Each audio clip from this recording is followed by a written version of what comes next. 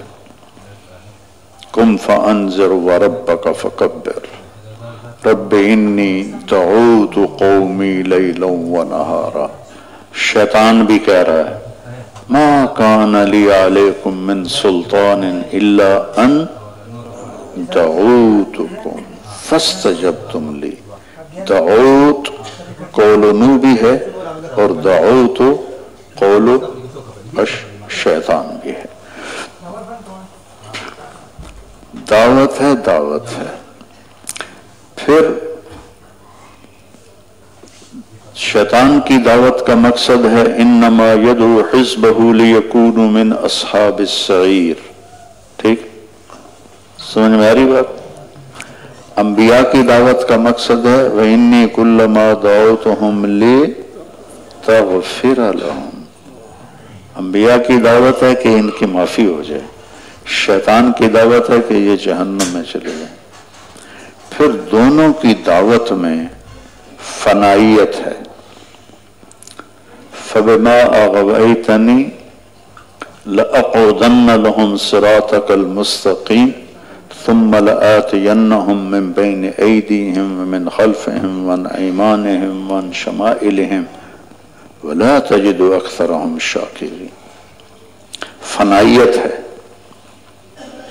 انبیاء کی محنت میں بھی فنائیت ہے.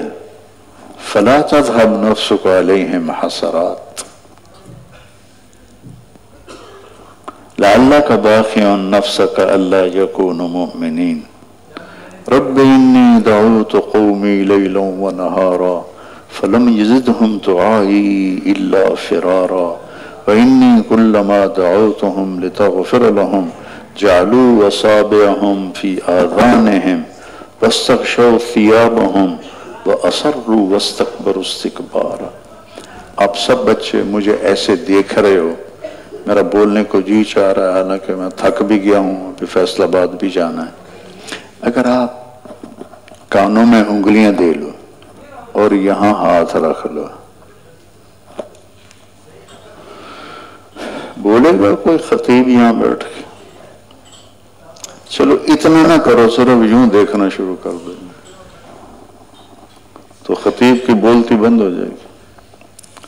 مولانا جمشید صاحب رحمۃ اللہ علیہ کا آدھا بیان ہوتا تھا.